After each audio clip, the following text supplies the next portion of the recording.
Today's book is The Fifth Horseman by John Smith. So first of all, quick disclaimer. I received an advance reader copy of this title from Balkan Media, and this is my fair and honest review.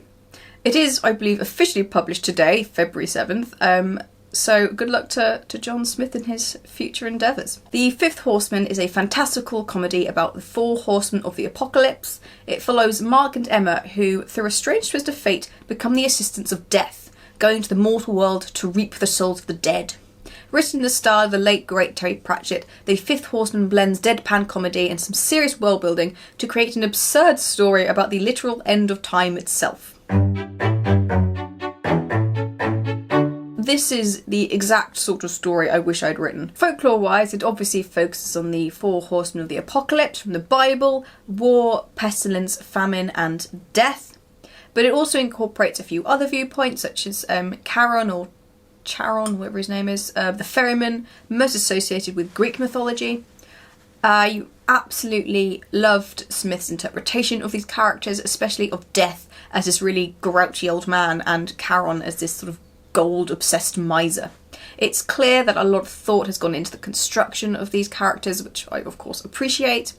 The main leads, Emma and Mark, are very likeable.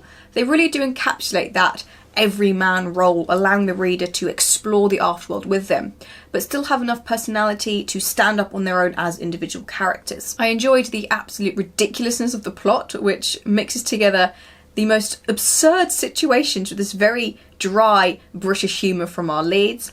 And it is pretty funny. I can see why it might not be everyone's cup of tea, in the same way Terry Pratchett doesn't appeal to everyone. And there are some monsters among us who don't enjoy Monty Python, but I liked it, so there we go. And there's just all these little details throughout, like the games of poker the horsemen play, and the gold coins that Charon's always sort of fiddling with, and the hourglasses of sand. And I like props, okay, and there are a lot of props, so I was happy. I do feel that some of the jokes were lost in being overwritten. When it comes to humour, often the shorter and snappier the line, the funnier, especially with this sort of humour. So I do think Mr. Smith could have been a little more brutal in his trimming. It's just little things really, like lines or dialogue tags that could have been taken out to leave the joke more exposed, but there we go.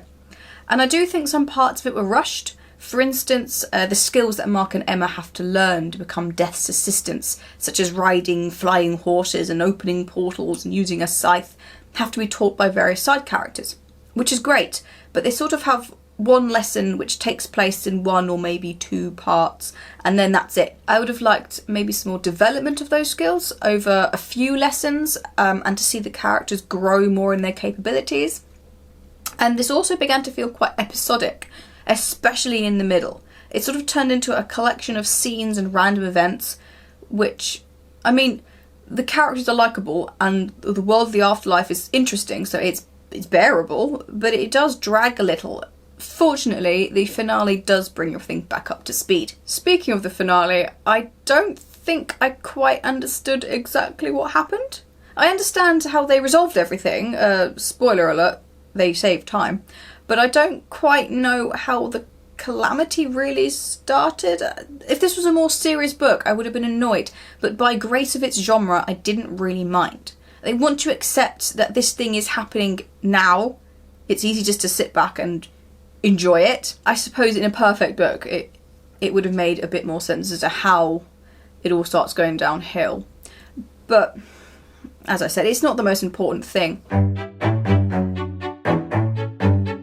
This is one of those books that I think if you're coming at it expecting something really serious, you're going to be disappointed. You need to come in looking for a good time. It's quite a short review this time because it is a book I genuinely really enjoyed. I thought it was good fun, and I would recommend it to people who enjoyed things like Terry Pratchett or Monty Python or maybe not, well yeah, maybe Blackadder. Things like those sort of old British classic comics, because it does encapsulate that quite dry wit known in Britain. So if you enjoy those, you'll probably enjoy this book. If you don't like Terry Pratchett, you will not like this book, I don't think.